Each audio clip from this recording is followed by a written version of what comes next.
ほら、ルフィ、今一緒に海賊になる仲間を探してるんだ。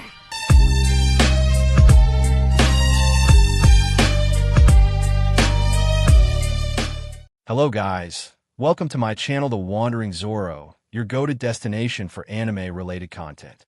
And if you're new here, don't forget to hit that subscribe button and turn on notifications so you never miss out on our latest videos. In today's video, we're going to be diving into part 1 of the series. So be sure to stick around until the end, and let's get started. Third person. Night had fallen fast upon the land. No more than an hour ago, the sky was painted with hues of red, orange, and pink, but all color had faded, leaving only a matte black canvas with no stars to be looked upon. The green-haired boy gazed at the window, watching the frost slowly cover its surface. It made him shiver. He'd always wanted to go outside. It was an unknown place to him. He wasn't allowed to leave the house, so instead, he would gaze out the window. "Izuku, give me a beer," the boy's father called. He glanced at his father, then wandered over to the fridge. He opened it and gazed up at the alcohol. It was up so high he couldn't reach.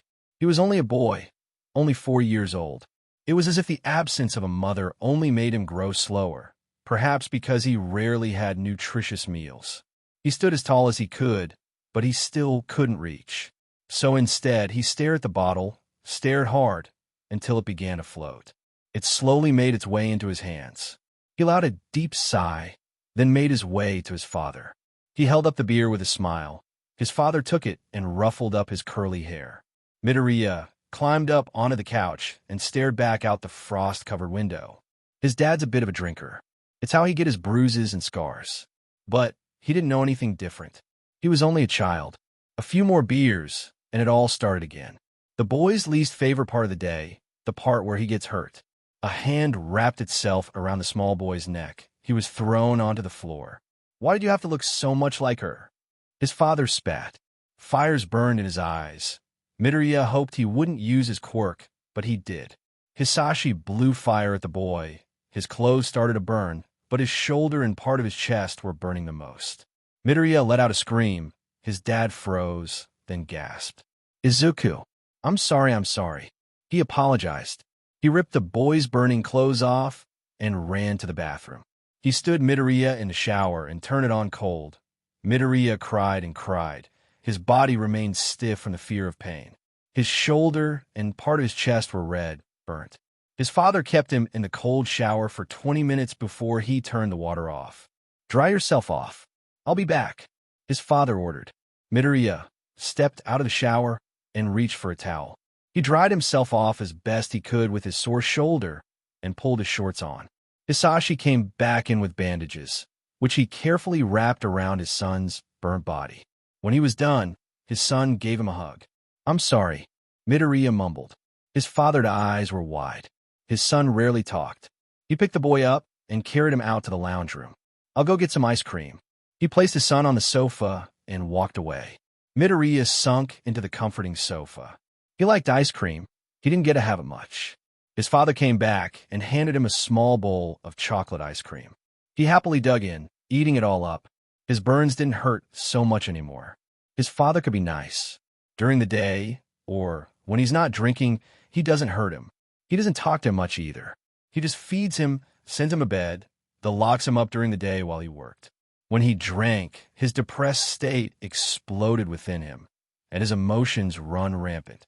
He takes his mental pain out on Midoriya, the one who was born when the love of his life died. "Bedtime," his father said. Midoriya nodded and slid off the couch. He walked with his father to his bedroom, which was bare. There was a futon on the floor and a single teddy bear sitting on it. He walked up to his futon and crawled into it. Then his dad closed the door and locked it. As much as he wanted to sleep, he was in too much pain. His shoulder was killing him. He managed to sneak in a few winks of sleep, but most of the night was tossing and turning and quiet cries of agony. When his father woke up, he got Midoriya up and took him into the lounge room. "I'll be back at 7, he said as he sat Midoriya on the couch. He picked a small ankle chain up off the floor and clicked it onto the small boy's ankle. Then he walked out of the house. Midoriya wanted to remind him that he forgot to give him breakfast, but he was already out of the house. He glanced at the chain attached to his ankle. He knew he wouldn't be able to get to the fridge, so instead he turned the TV on and watched the news. There was always news about Hero and how they had defeated villains. The heroes fascinated him. He wanted to be like them too. However, his father told him he wasn't allowed to be a hero. His father said murderers are villains, and because he murdered his mother when he was born, he wasn't allowed to be a hero. He didn't know what he had done because he didn't do anything wrong. She simply died while giving birth. He watched the TV for a few hours, then fell asleep for a while. He was woken up when his father arrived home. "Were you a good boy?" his father asked. Midoriya nodded. "I need to pee, please," he mumbled. His father unlocked the ankle chain. Midoriya ran off to the bathroom. Hisashi set a bag with takeout on the bench, then got out cutlery. When Midoriya got back from the bathroom, they both ate dinner together. His dad had a few beers with his food. It made the small boy upset. He hoped he wouldn't get hurt that night. After dinner, they sat on the couch. Midoriya read a book happily while his father watched some bachelor show while drinking beers. As the night went on, the beers piled up. Midoriya was getting nervous, but he didn't dare attract any attention towards himself. Instead, he gazed out the window at the dark night sky. Frost was covering the windows again slowly. "A brat," his father growled. He glanced at his father with a worried expression. "Why were you born? Why do you have to look so much like her?" he rebuked. Midoriya looked away. He knew he was speaking of his mother. He never met her, but he felt guilty. "Sometimes I just want to rip all your hair out one by one," he yelled.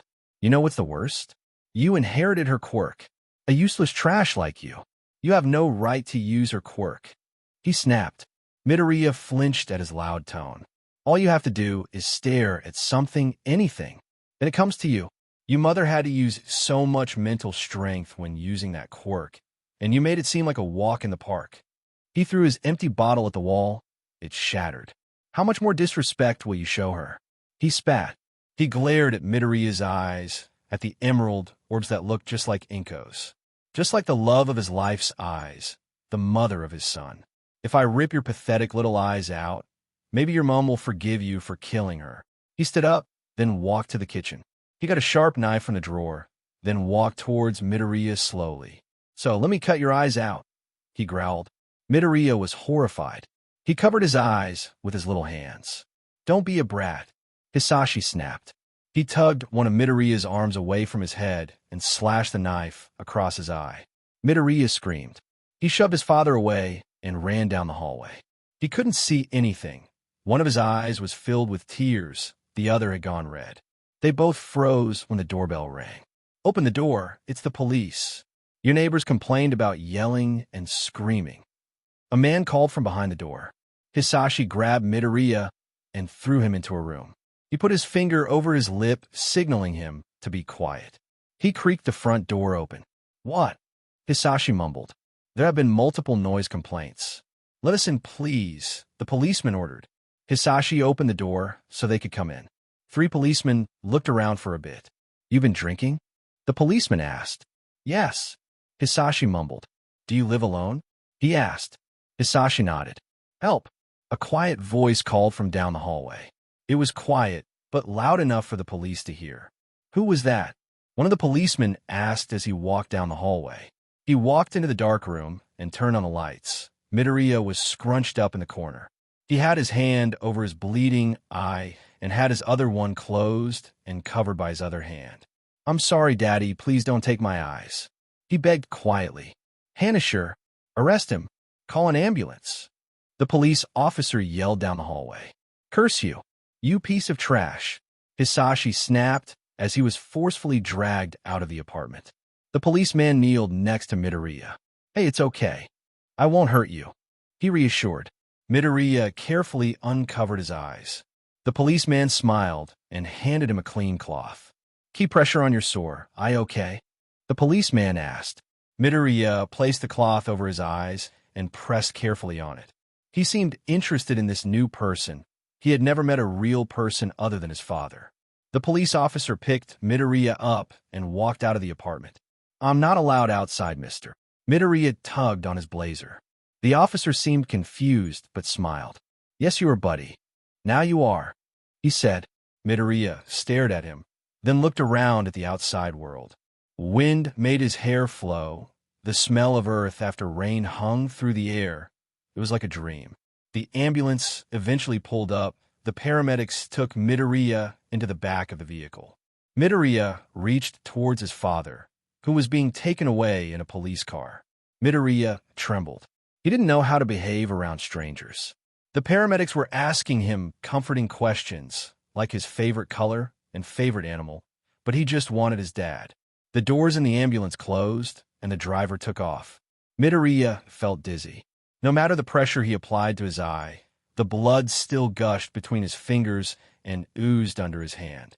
The paramedic got a fresh gauze and sat next to Midoriya. She helped him hold the gauze on his bleeding face. "Where's Daddy?" Midoriya panicked. "Don't worry. Your daddy is okay. We're going to fix you up all right." She smiled. The vehicle sped through the traffic, eventually coming to a stop. As soon as the doors opened, Midoriya was taken into a big building on the stretcher bed. He didn't understand much that happened after that. He went into emergency surgery, but they were unable to save the vision in his eye. When he woke up from the surgery, he was in a hospital room. His body felt very numb.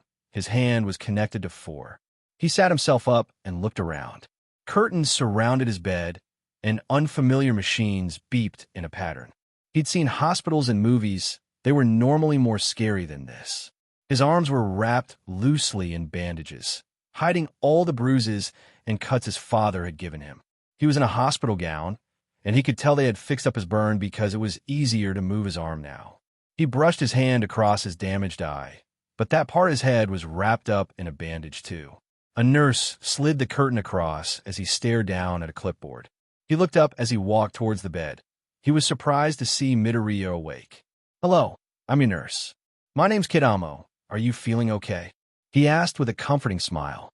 "Where's my daddy?" Midoriya asked quietly. "He's not here. I'm not sure where he is, buddy." The nurse sat on a chair by the bed. "Do you think you can answer some questions for me?" Midoriya nodded. "Your name is Izuka Midoriya, correct?" The nurse asked. Midoriya nodded. "How old are you, Midoriya?" he asked. Midoriya held up 4 fingers. 4? You're getting big. Kidamo smiled as he wrote things down on the clipboard. "Do you have a quirk?" "Or not yet?" he asked. "I have Mummy's quirk." Midoriya frowned. He felt bad for taking her quirk away. "What was her quirk?" he asked. Midoriya stared at the clipboard. It began to glow a light blue. Then it was ripped out of Kitama's hand and flew into Midoriya's. "Wow, you have good control over your quirk," Kidamo praised. Midoriya smiled.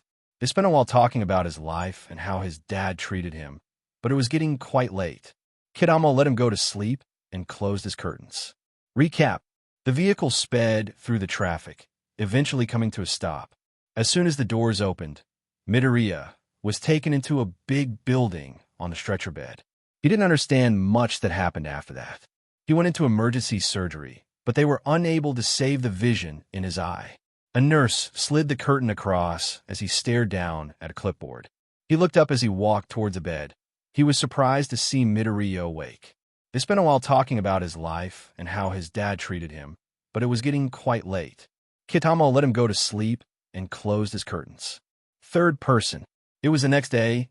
Midoriya was sitting down in front of a TV in a kids' patient area. There were a few other kids playing with toys. Some of them had broken bones, others were sick. Midoriya was fascinated at all the children that were the same age as him. A boy sat down next to him and stared at the TV. Midoriya glanced at him. He also had a bandage covering one of his eyes. His hair was half red, half white. It looked cool. The boy noticed Midoriya staring and looked at him. "Your same eye is bandaged," the heterochromian boy commented.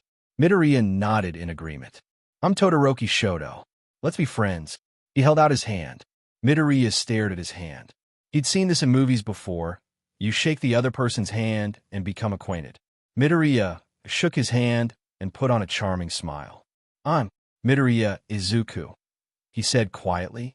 They both watched the TV together for a while like emotionless little dolls. Neither of them would laugh at the funny parts of the cartoon. Midoriya just sat quietly with a little grin. Todoroki looked dazed. "Midoriya?" A voice called. Midoriya turned towards the person. It It was his nurse. "Can you come with me, buddy?" Kidamo asked. Midoriya looked at Todoroki and waved. "Bye-bye, Sho-chan," he said quietly. Todoroki waved as his friend left with the nurse. "Your new foster parents have come to meet you," Kidamo said. Midoriya nodded. They walked into his shared hospital room. A young couple were standing by Midoriya's bed. "Say hello, Midoriya." Kidamo smiled. Midoriya stared up at the couple. "Hello," Midoriya mumbled. The lady smiled. "Hello, Midoriya. I'm Thanai. This is my husband, Naoki." Midoriya looked up at Naoki. He smiled and waved. Midoriya put on a little smile, then hid behind the nurse. "I think he's a little shy."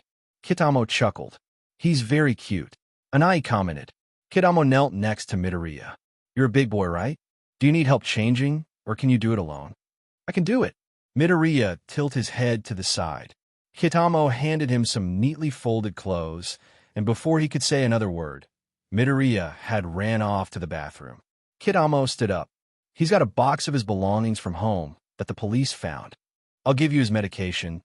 It can be taken with food. There's also a cream for a burn on his shoulder if you could apply that every day until the bottle is empty." "Yes. And we bring him back in a week to get stitches out." Anai asked. "Oh, they're dissolvable. Just give them time, and they will disappear themselves." He smiled. Midoriya walked up to Kidamo. He was wearing a short-sleeved white shirt and pair of denim shorts. "Your discharge papers have been signed, so you're free to go now, Midoriya." Kidamo smiled. Midoriya looked up at his foster parents. They smiled kindly at him. Naoki picked up a box full of Midoriya's things. Anai collected Midoriya's medicine, and the three of them left the hospital. For the full car ride to his new home, Midoriya was gazing out the window. He was fascinated by all the scenery. The car pulled into the driveway of a small double-story house. Anai opened the door for Midoriya. He slipped out of the seat and onto the ground. "Careful. Come on." Anai unlocked the door, then opened it up. She walked inside and held the door for Midoriya and Naoki. Midoriya looked around the house, cautiously. "Midoriya, I'll show you your bedroom." Naoki walked down a small hallway and opened a door. Midoriya poked his head into the room. It had a bed in the corner, a little desk, and wardrobe. Naoki set the box of Midoriya's things down. "Do you want to go through the box?" he asked. Midoriya nodded. He took the lid off and peered in. There was a picture of his mom and dad in a frame. "That's Mummy." Midoriya giggled. "Yeah, she's very pretty."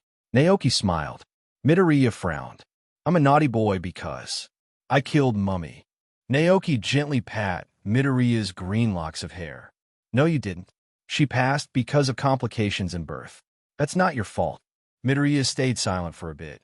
He was confused because he was told his whole life it was his fault, but he shrugged it off.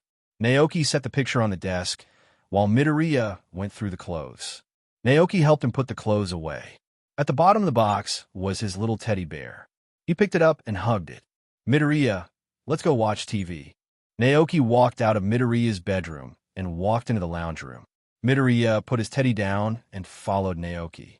They watched TV for a while, whilst Anai made dinner.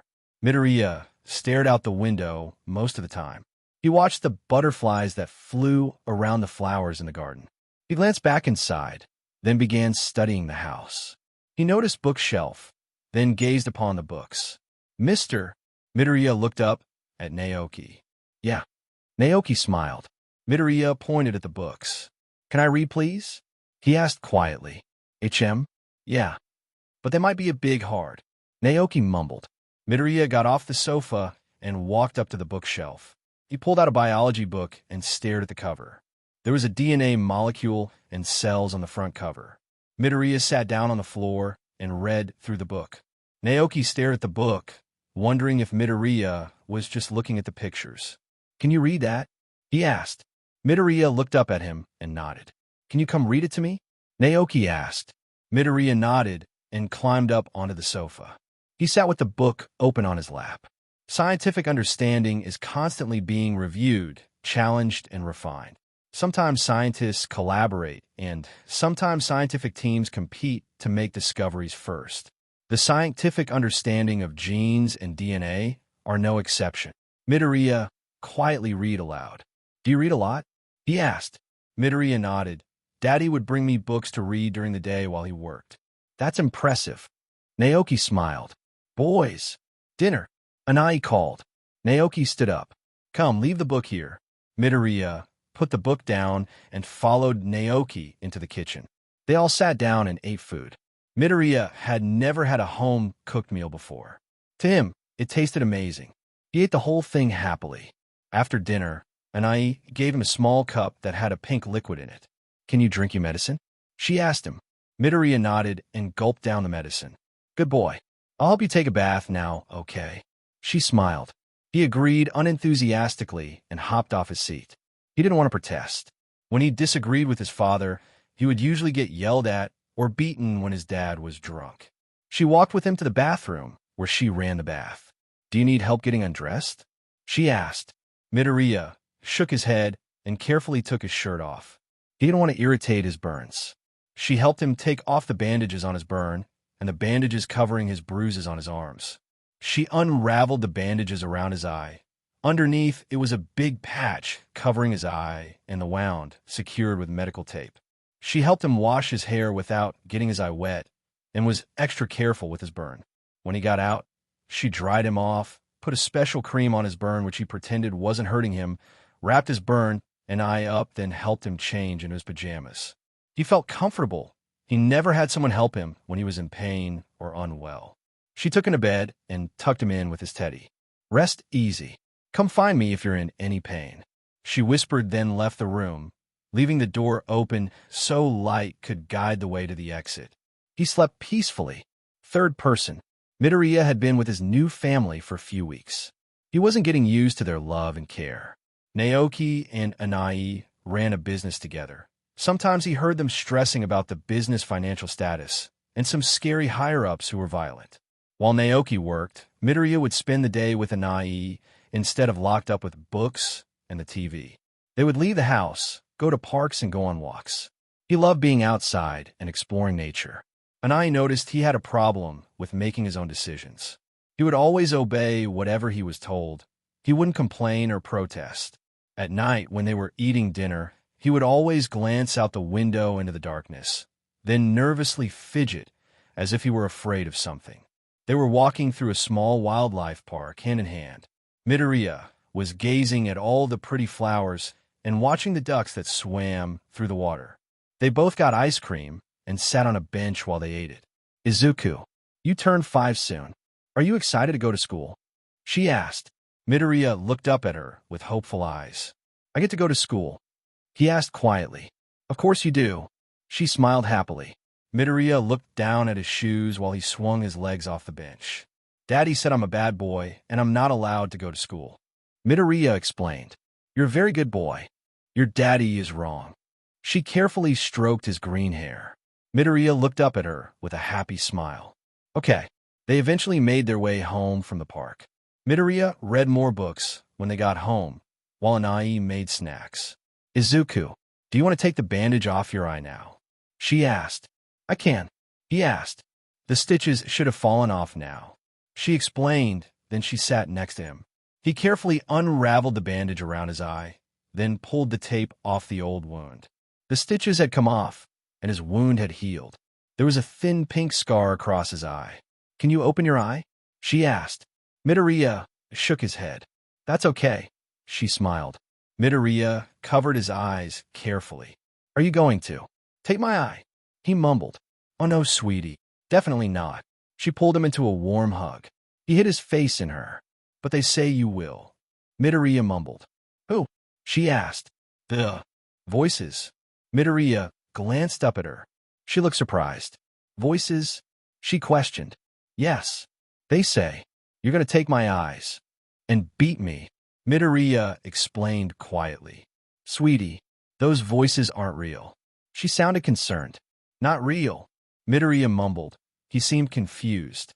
Naoki walked through the front door. I'm home, he called. Midoriya looked towards him. Hello. He beamed. Oh, you took your bandage off.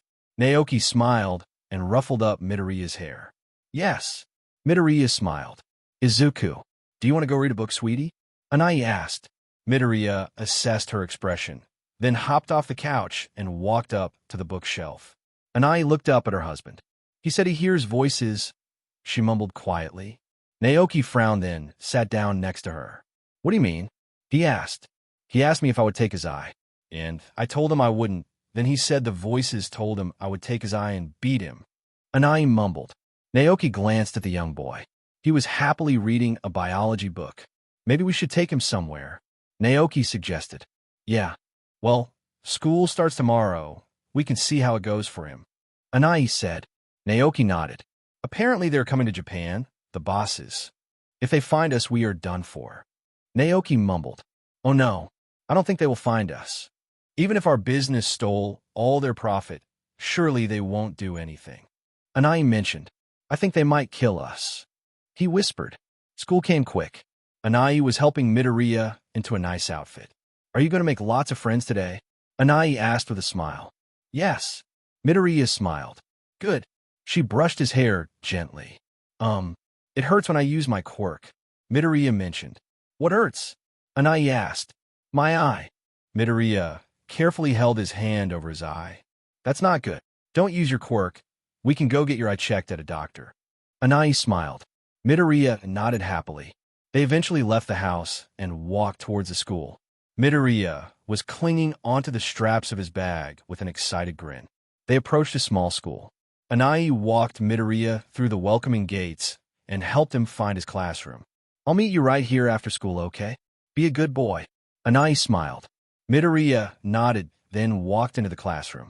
There were other kids running around. He was excited to see so many people his age. The teacher spotted Midoriya and smiled. Welcome to your first school year.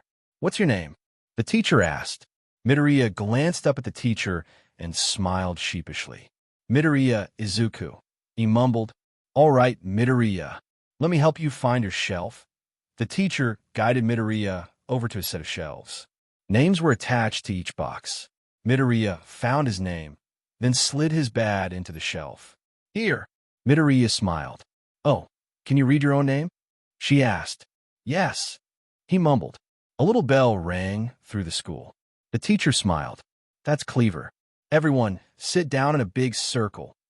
She called to the class. Everyone gathered into a circle. Midoriya sat next to the teacher. Let's all introduce ourselves. I'm Ms. Naomi. She smiled. She went around the circle asking everyone their names and hobbies. She eventually got to Midoriya. I'm Midoriya Izuku. I like reading, he mumbled. Very good.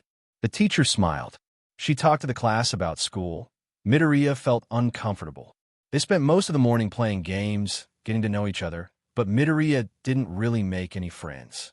Lunch eventually came, and everyone sat down together to eat. After the kids ate, they ran off to play. Midoriya nervously walked up to his teacher. Are there any books? He asked quietly. The teacher pointed to a bookshelf. They might be a bit hard to read, she mentioned as she walked with him to the shelf. Midoriya pulled out one of the books. It was a picture book about a fish that traveled the ocean. Midoriya flicked through the pages, quickly reading it. Why can a fish talk? Also, why didn't the shark eat him? Midoriya glanced up at her. Well, because that's what the fish is thinking. And the shark didn't want to eat the fish. They were friends, the teacher explained. But majority of marine animals know to stay away from predators by instinct. He mumbled. The teacher was surprised he knew such big words. Would you like to go to the library and find a different book? She asked. Midoriya nodded eagerly. They made their way to the school library, where she helped him pick out a novel. He started reading it while they walked back to the classroom. Ms. Naomi talked with students in the classroom while Midoriya sat down to read. Nerd, a boy called. Midoriya glanced up. A boy with blonde, spiky hair was towering above him. Okay. Midoriya shrugged. He clicked his tongue and snatched the book off Midoriya. Midoriya didn't try to get it back or tell the boy in front of him off. Do you want to read it? Midoriya asked. Why would I read a book like a nerd? He snapped. Midoriya flinched at his loud tone. The teacher walked up to the two boys. Bakugo. Give Midoriya back the book. She folded her arms. No, the blonde argued. Midoriya's eyes widened. He jumped in front of the boy, protecting him from the teacher. Please don't hit him. Midoriya mumbled. He was trembling. He'd never seen someone disobey an adult. Whenever he disobeyed his father, he would get beaten. The teacher looked stunned. "Why would I hit him?" she asked quietly. "Because he disobeyed you, and it's naughty." Midoriya trembled. "Katsuki, come play with the ball," a kid called. The blonde glanced towards his friend, then ran off, throwing the book on the floor. "Kay," he called. The teacher knelt in front of Midoriya. "I'm never going to hurt anyone," she calmly told him. He nervously covered his eyes. "Does someone at home hit you?" she asked quietly. Midoriya peeked out of his fingers. "No, my daddy hit me, but he got arrested," he mumbled. "All right, I'm sorry. I'll never hit you. I'll never hit anyone, so you don't need to worry." She smiled. "Promise?" Midoriya asked quietly.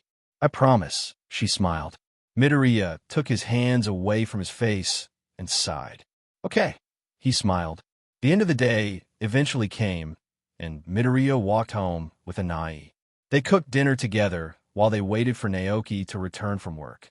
Eventually, Naoki ran into the house. He seemed distressed. "Anai, those men are coming from that rival company. You need to hide with Izuku right now," Naoki sternly ordered. "What? But if they find us, they will kill us. Did you read their social media?" Anai panicked. "Please, love. Hide." He stressed. Anai picked up Midoriya, then ran up to Naoki. She hugged him tight and kissed him quickly. "You can convince them, right?" she asked quietly. "I'll do my best." He smiled sadly. Midoriya assessed their expressions. He noticed they were afraid. "Dad? What's going on?" Midoriya's voices quivered. Naoki smiled. It was the first time Midoriya had called him Dad. "I'm so sorry, Izuku. You'll be okay. Stay strong for me, all right?" He smiled. The doorbell rang. Anai ran to Midoriya's bedroom. She helped him hide under the bed, then carefully handed him his teddy. "Don't make a sound. Don't come out until I say, or until you can no longer hear sound. I love you, Izuku. Stay safe." She smiled. Her eyes were filled with tears. She rushed out of his room. He hugged the teddy tight. He didn't dare make a single sound. His presence completely vanished. He didn't know what was going on, but he was terrified. Third person. Midoriya could hear a lot of yelling from under the bed. It wasn't Naoki yelling. If anything, he was trying to calm the people down. After a while of complaints, a gunshot sounded through the house. He heard Anai run through the hallway screaming. Another gunshot rang through the house. Then it was silent. Only the quiet chatter of the men could be heard. And soon, with the slam of the front door, it was dead silent. Midoriya remained in his spot.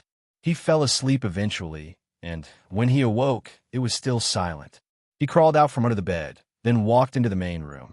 He couldn't see Anai or Naoki anywhere, but there was crusty red stuff on the ground. Midoriya crouched down and sniffed it. Vital fluid? Why so much? He mumbled. I glanced up at the clock on the wall and bounced up. School. He beamed. He ran around the house, trying to find Anai and Naoki, but they were nowhere. He decided they were at work, and he would go to school himself. He swung his bag over his shoulder and left the house. He remembered his way to school. Luckily, they had a mini-test in class. It was a what-you-know quiz. They had to write what hiragana they knew. Midoriya knew them all, so he wrote them all. Ms. Naomi marked them during lunch. Midoriya watched her with an intrigued grin. Good work, Midoriya. You got 100%, an A+. She grinned and handed him his test. There was 100 in big numbers up the top of his page. He carefully put the paper in his bag, then went to the other kids. Hey, Izuku, what's your quirk? Bakugo asked the boy.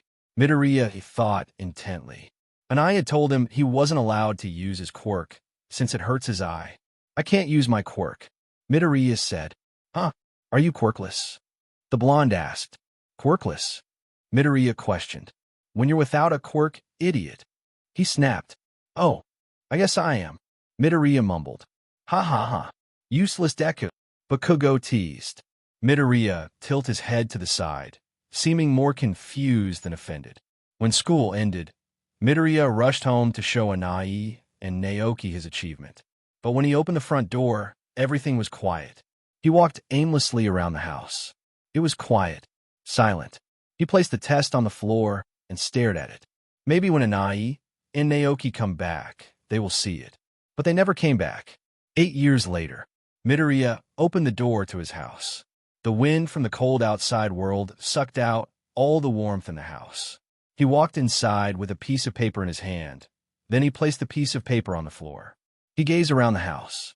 Majority of the floor was covered in test papers, all with 100% written on the top of them. They are gone because of you, idiot. A voice cooed. Midoriya glanced to the corner of the house. Perched on the bookshelf was a misty shadow in the shape of a man. They didn't want you, so they left. It grinned. Midoriya smiled a twisted smile. Prove it. The shadow scoffed and disappeared. Midoriya sat his bag down by the dusty kitchen table, then walked out of the deteriorating house. He walked down a quiet street with a few food stores and glanced around. Each night, he would come out for food with Naoki's spare credit card. He found it in the house office a few years ago with the pin on a piece of paper. Turns out Naoki and Anai were successful businesspersons, but a lot of companies envied them. Midoriya heard a scream and stopped walking. He looked down a dark alleyway. He saw a man covering a girl's mouth, holding her hands behind her back. She was struggling, trying to get away. Midoriya glanced at a dumpster in the same alley. He silently walked behind it and picked up a broken pipe. He heard a muffled scream come from the girl. Midoriya carefully climbed onto the dumpster. He jumped down behind the man, then used one hand to pull the man's head forwards. He stabbed the man in the neck with the sharp end of the pipe, temporarily paralyzing him. The man collapsed, releasing the girl. The girl fell over. Midoriya tilted his head to the side. Careful. Midoriya smiled devilishly. He walked back onto the street with his head down. He bumped right into someone and looked up. A tired-looking man was in front of him. He had long black hair and was wearing completely black clothes, though a white scarf was wrapped around his neck. Midoriya tilted his head to the side. Aizawa Shota? He thought. Sorry, he mumbled, then walked past the hero. The hero grabbed Midoriya's hand.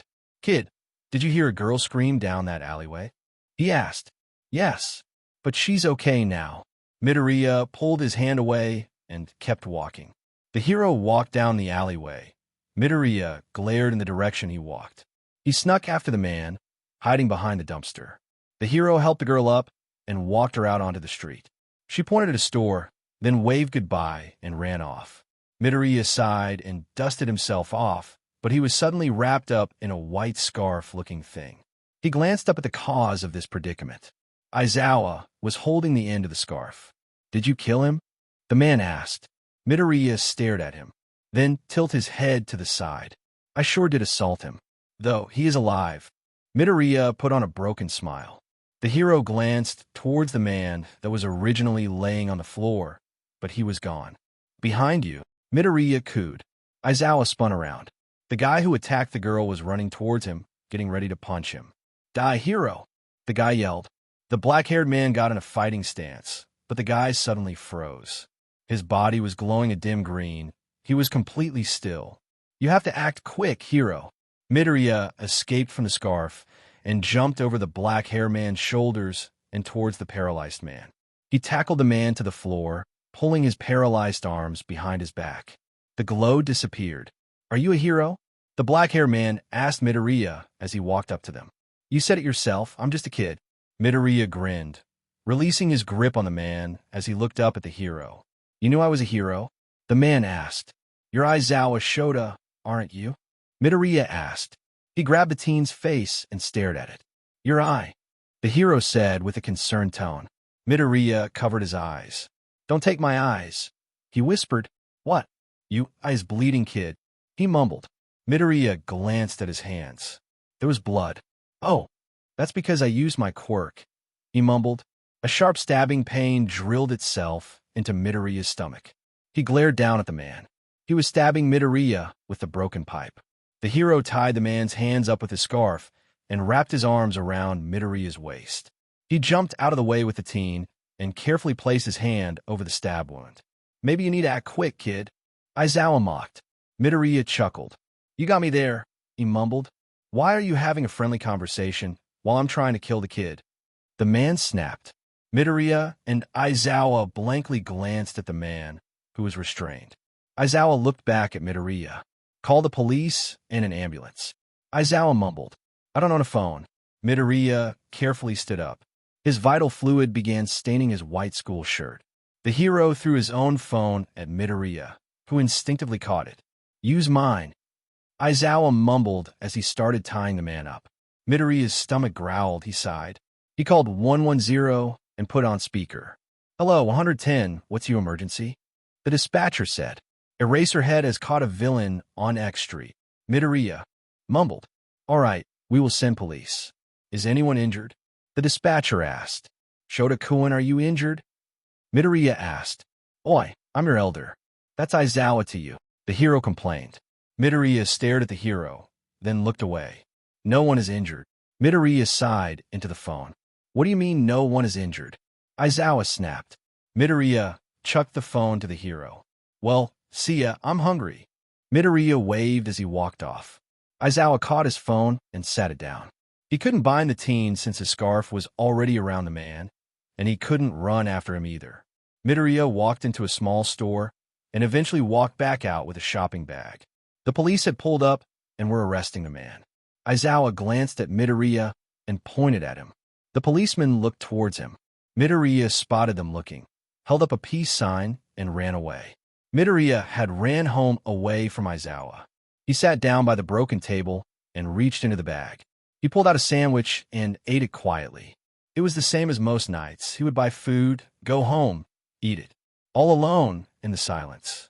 Sometimes his mind kept him company. The wound in his stomach stung, so he decided to fix it up. He unbuttoned his white shirt and took it off, then reached into the bag. He had purchased alcohol wipes and bandages. He sat for a while, cleaning the large stab wound until it stopped bleeding. Then he did his best closing it up. The same man's shadow from earlier crawled along the ground towards Midoriya. You tired to kill that man? You murderer, it teased. You're wrong. She was digging her fingers into his skin, and it was fixing itself. So I paralyzed him momentarily because his quirk would fix him anyway. He mumbled. The shadow cooed. Midoriya quietly wrapped up his stomach, then pulled his shirt back on. You should leave it. Let it get infected. Then you can finally die. It explained. Midoriya leaned his face towards the shadow and smirked. Can I just live? Midoriya asked. There was a knock on the door. The shadow disappeared. Midoriya hid behind the wall. The door creaked open. Midoriya quietly pulled a pocket knife out of his pocket. He heard quiet footsteps walk towards him. As soon as the person got close, Midoriya tripped them onto the floor and pulled their arms behind their back. He held the knife to the person's neck. When he noticed familiar black hair, he smiled. Wow, a hero defeated by a child. Midoriya mumbled. Bold of you to assume I was defeated. Aizawa smiled. Midoriya felt something tighten around his ankle. He quickly turned around and saw the scarf wrapping itself around his legs. The scarf glowed green and stopped moving. Then it began unraveling itself. What's your quirk, kid? Aizawa asked as he flipped Midoriya onto the floor and erased his quirk. He began tying the teen's arms up. Telekinesis. Midoriya struggled. All right. And where do you live? Aizawa asked. He pulled Midoriya up and sat him against the wall. Here. Midoriya mumbled. Aizawa glanced around the house. Here? In this abandoned house? He asked. Abandoned? I've lived here since I was a kid. It's not abandoned. Midoriya pouted. Vital fluid dropped from his eye onto the ground. Where are your parents? Aizawa asked, still looking around. My biological parents? Midoriya questioned. Yeah? We're your guardian. Aizawa looked at Midoriya and wiped the stains off his face. They're all probably dead. Midoriya shrugged. Huh? Aizawa questioned. Eraserhead. Did you find him or not? Someone called from the front door. Aizawa sighed. Yes. Aizawa called down the hall. He looked at Midoriya. Come on then. Why? Where are we going? Midoriya questioned. You're going to hospital. Aizawa stood up and pulled Midoriya up on his feet. I don't want to. Midoriya complained. Too bad. Aizawa tugged on the scarf, pulling Midoriya towards the front door. We can figure out your family problems later. Aizawa said. Midoriya stared at the scarf around his wrist. He tried using his quirk, but it wasn't working. He glanced up at Aizawa.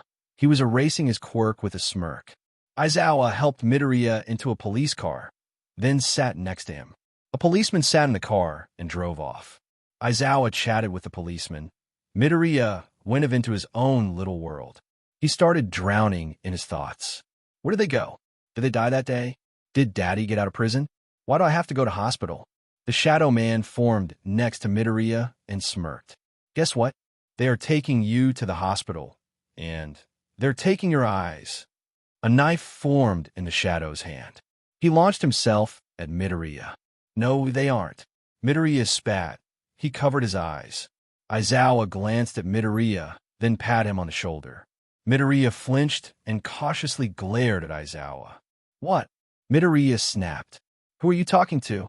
Aizawa asked. Myself. Midoriya sunk his face into his hands. The car pulled up in front of the emergency department. The policeman opened the door for Midoriya, who silently got out of the car. Aizawa hopped out of the other side. They all walked into the reception, where Aizawa and the policeman talked to the receptionist. Midoriya stared at the exit. He wanted to leave, but he was dragged into the emergency room by some doctors. They fixed up his stab wound and had a look at his eye. They decided surgery would fix his eye and transferred him to a ward in the hospital. He had to wait 6 hours before the surgery since he had eaten, but it was midnight anyway. Aizawa came in to visit him after the doctors left him. Midoriya looked grumpy. A bandage covered his eye. What's the matter, kid? Aizawa asked. I don't need surgery. Midoriya complained. You're a bit like me. We need our eyes to use our quirk. Aizawa mumbled. That has nothing to do with this. Midoriya complained. Yes, it does. Once my eye got injured, and it was a lot harder to use my quirk. I eventually got surgery, and it went back to normal. Aizawa explained. It's different. I got this injury when I was 4. That eye is blind. Midoriya complained. How did it happen? Aizawa asked. My dad slashed a knife at my eye. Midoriya smiled a broken smile. Aizawa stared at the boy's broken expression. That must have been hard.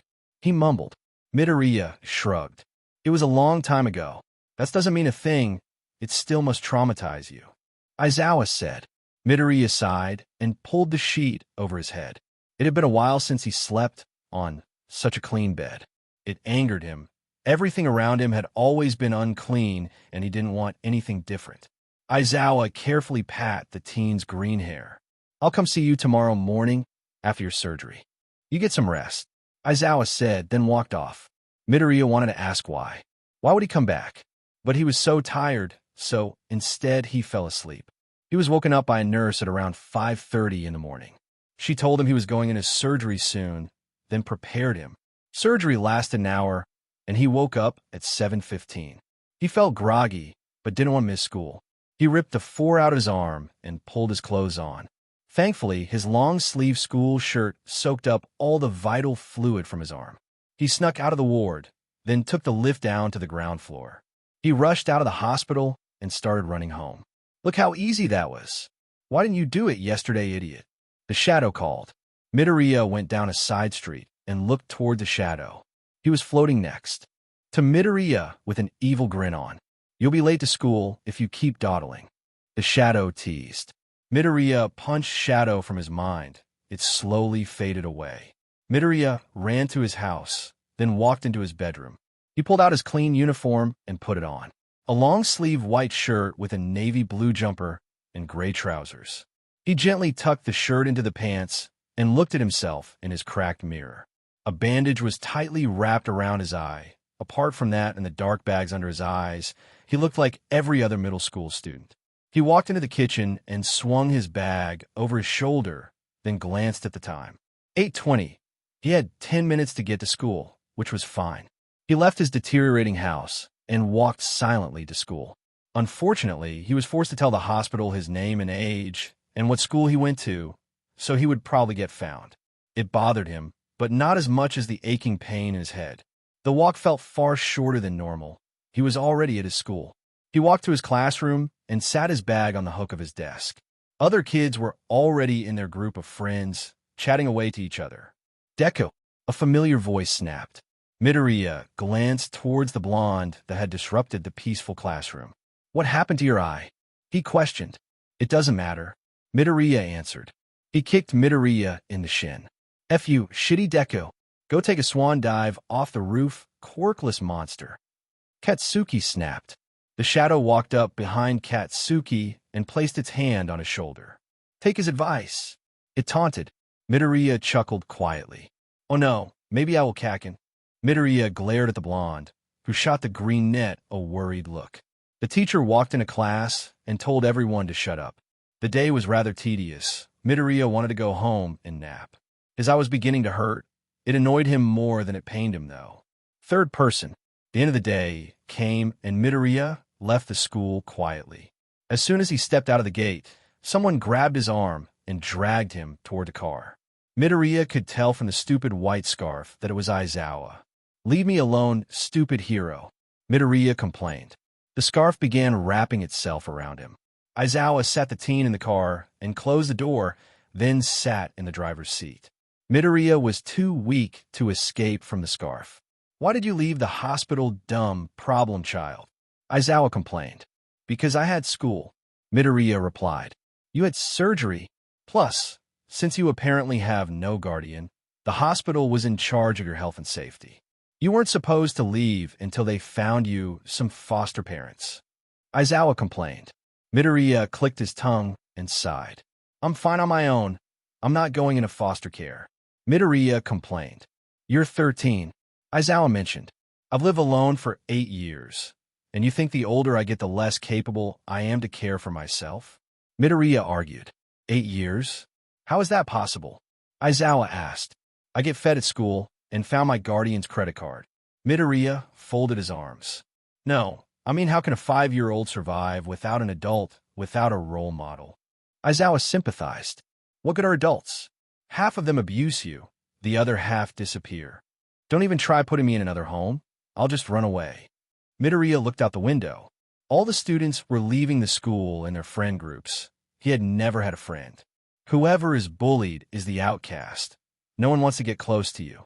All right, you're staying with me then. Aizawa drove away from the school. Midoriya glanced at the hero. I'm not, and you can't make me. Midoriya snapped. Well, it's either my house or a random person that get put in charge of you. Aizawa smiled. Whatever, Midoriya mumbled. He pulled his legs up to his chest and looked out the window. I could just run away, he thought. Aizawa pulled up in front of Midoriya's home. It looked like no one had been there for thousands of years. Let's go get your stuff.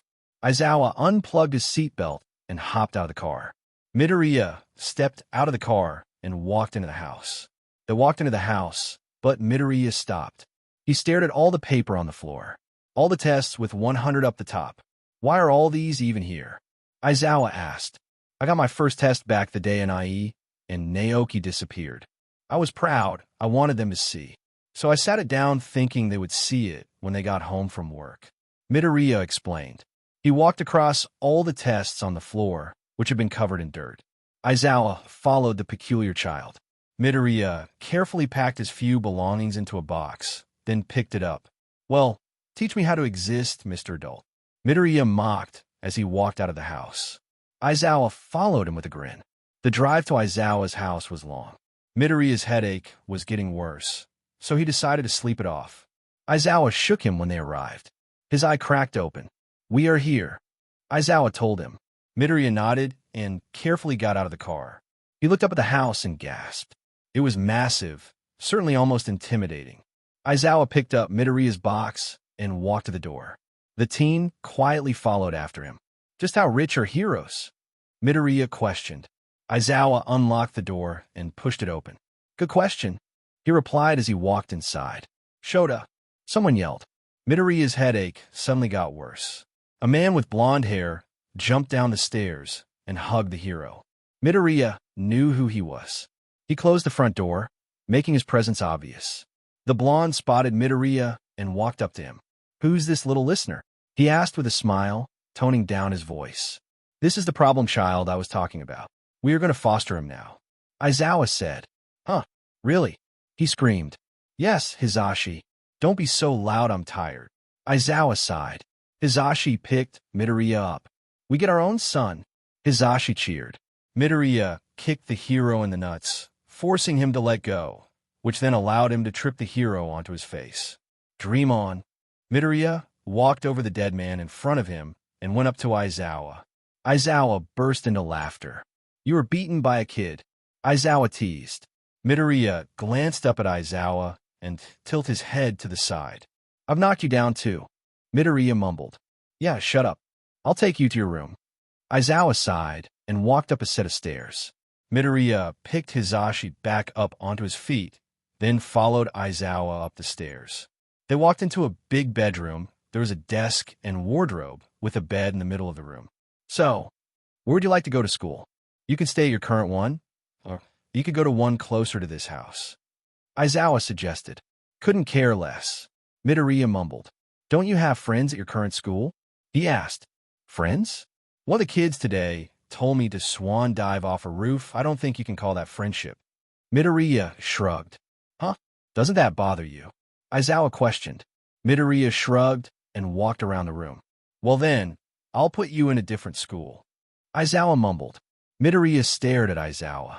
Why do you care about what I do? Midoriya asked. Well, I was wondering that. I decided you interest me. Aizawa smiled. I interest you? Midoriya mumbled. Yeah. I wonder where you learnt your combat skills. Aizawa threw his scarf towards Midoriya at speeds the naked eye can't process, but Midoriya caught it in his hand and glared. At the hero. See, a pro wouldn't be able to catch that. And you somehow escaped from it earlier. Aizawa smirked. Midoriya tilted his head to the side. Guess I'm better than a pro then. Midoriya let go of the scarf. Anyway, I'll enroll you into Somei Junior High School. Aizawa mumbled. Somei? That elite school? Midoriya questioned.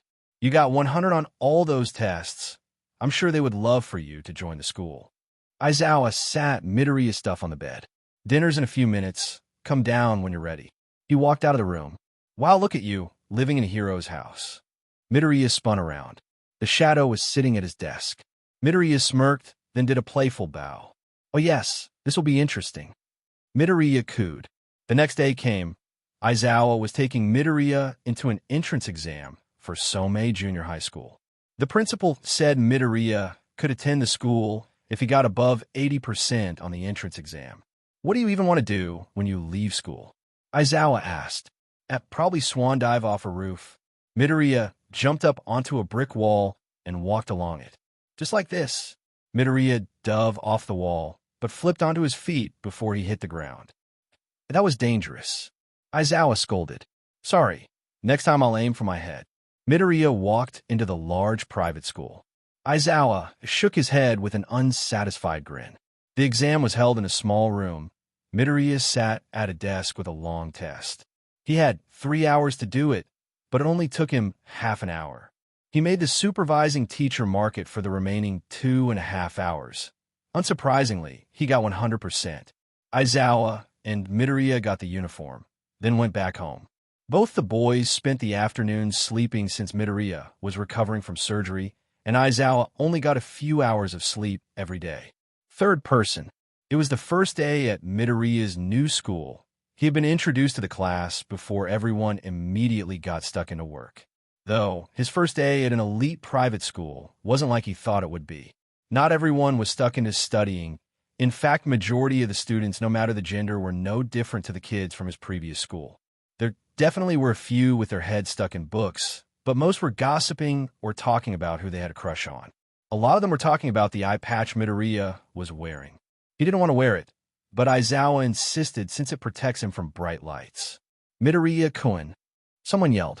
Midoriya glanced towards the disturbance. A boy with blue hair and eyes was standing in front of his desk. As the class president, allow me to show you around the school and get your textbooks with you, he announced. Midoriya wondered if the boy just wanted to beat him. All right, Midoriya mumbled as he stood up and pushed a chair in. I am Ida Tenya. Follow me. He smiled and walked off. Midoriya walked quietly behind him as he explained the different facilities in the school. He didn't really listen much, since the principal already gave him a tour, but it's not like he had anything better to do. They went to the library and picked up textbooks, then traveled back to the classrooms. Midterms are soon. If you need to borrow my notes, just ask. Ida smiled. Midoriya assessed his expression to see if he was making a joke, but he seemed serious. I'll be all right, Midoriya mumbled. The bell rang, so they made their way back to class. Midoriya took a nap during the final lesson. The teacher scolded him, but he didn't really care.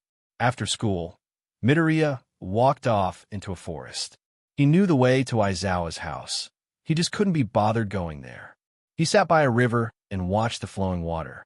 Well, why don't you jump in it and flow away with the water? The shadow asked. Midoriya glanced up into the tree where the shadow was. You realize if I die, you do too? Midoriya smirked. Oh, please. As if you'd have the courage to actually kill yourself. It snickered. Is that a challenge? You of all things should know exactly what goes on in my mind. Life is too much pressure. It would be easier if you were dead. If you died, you wouldn't have to follow society's expectations. The shadow recited. That's more like it. I'm not dying for you, idiot. I'm dying for myself. Midoriya sighed. Whatever. Don't you think it's been a while since your last patrol? The shadow asked. I suppose.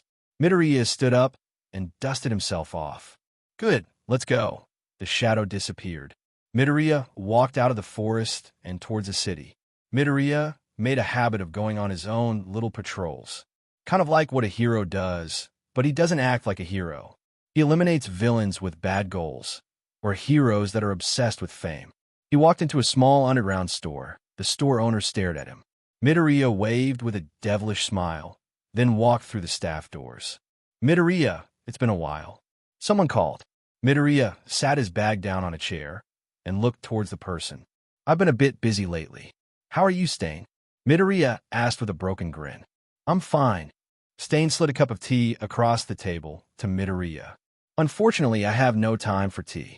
You see, a hero is fostering me, so I can't stay out late anymore. Midoriya mumbled as he slipped his school uniform off. Is that so? Which hero? Stain asked. Eraserhead. He attacked us recently, remember? Midoriya devilishly smirked. Do you believe he knows who you are? Stain asked. Midoriya walked up to a locker, then slipped a long-sleeve white shirt on. He slowly did the buttons up. Doubt it, Midoriya mumbled. Stain glanced at the stitches on Midoriya's stomach. Were you stabbed? Stain asked. Oh, yes. I was going to kill a guy who attacked a girl, but I couldn't do that. I wasn't in my disguise. Midoriya slipped a black vest on and did up a tie. Fair enough. Stain mumbled. Well, I should head off. Midoriya pulled a white wig over his head, then slipped on a black eye mask with white eye holes. Stay safe, the sun's setting. I'll probably go out later. Stain waved. Midoriya slipped a dagger into his belt, then walked out of the staff room. The shopkeeper waved as Midoriya walked past. Midoriya slipped down an alleyway, then climbed a set of stairs onto the roof. He gazed over all the civilians. Nothing unordinary seemed to be happening, so he sat on the end of the building with his legs dangling off. You should jump. The shadow appeared next to Midoriya. Okay. Midoriya stood up and swan dived off the building. His body glowed a light green and levitated. Midoriya stared up at the shadow with a satisfied grin. The shadow looked horrified. Looks like someone doesn't want to disappear forever. Midoriya teased as he floated back up to the shadow. Shut up, idiot. The shadow scoffed, then disappeared. Midoriya heard a distant scream and quickly looked towards the sound of distress. There was a villain in the street. Everyone was running away, but one lady had been caught by the villain. Midoriya flew down to the villain, landing on his shoulders. Get off, brat, or I'll kill this lady. The villain snapped. Midoriya jumped onto the ground and stared at the villain. The villain's body froze, and Midoriya carefully took the lady out of his grasp. Run along to the police now. Midoriya smiled. The lady nodded and ran away in a panic. Midoriya let the villain go. How dare you? Stupid hero. The villain snapped. Hero? I'm no hero. A hero wouldn't kill someone. Right?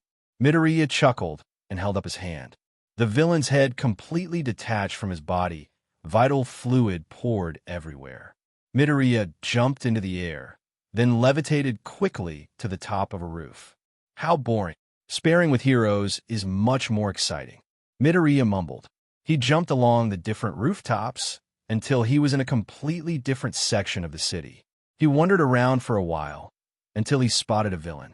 It was tormenting the civilians and there was no hero in sight. Midoriya jumped off the building and gracefully glided down next close to the villain. He held up his hand with a smirk. The villain glared at Midoriya and quickly ran behind him. Midoriya didn't even see him move. Oh, rather speedy. Midoriya mumbled as he quickly turned around. He turned around to see the villain's foot flying towards him. Midoriya grabbed the villain's foot before it could hit him. The pressure sent a shockwave of wind. Midoriya smiled. Interesting, he mumbled. He ran amongst the civilians at a speed the naked eye can't register. Then he jumped out to kick the villain. The villain caught Midoriya's foot right before it touched his face. "You've got skill, boy," the villain commented. "Boy? People normally assume I am a hero." Midoriya smirked as he continued attacking the villain. "I've seen the news. Heroes don't attack heroes. Plus you're short." The villain chuckled and swung his fist at Midoriya. Midoriya caught his arm and bent it behind the villain's back. "I'm not that short." Midoriya pouted. Sharp appendages shot out of the villain's arm and stabbed through Midoriya's arm and hand. Midoriya's eyes widened, but he smirked. "This is fun. I didn't know we were using quirks." Midoriya mumbled. "You know, boy, I'm a B-ranked villain. Do you really think you have a chance against me?" The villain smirked. Midoriya stared at the villain, then kicked him in the nuts. He fell to the ground and screeched. "I would have killed you as soon as I saw you. You lost ages ago." Midoriya smiled. He kicked the villain in the head, knocking him out. "Hey, don't move neutral," a man called. Midoriya glanced towards the man and snickered. "Neutral? Is that what they're calling me?" Midoriya waved, then flew up onto a building. He stared at his bleeding hand and arm. Wow, he did some damage. Midoriya smiled. He sensed something coming towards him. Something small, familiar. He held his hand behind his back and grabbed it before it reached him. He glanced behind him and saw Aizawa. "You caught it." Aizawa snapped. "Oh, please. I'm our last battle. I did it too." Midoriya smiled. "Oh, no. I know you're a little piece of trash, but there's a fight I need your help with on the other side of the city." Aizawa folded his arms. Midoriya stood up, thinking it was rather risky. "What fight?" Midoriya asked. "An A-ranked villain is holding hostages." Aizawa mumbled. Midoriya thought to himself for a moment, then nodded slightly.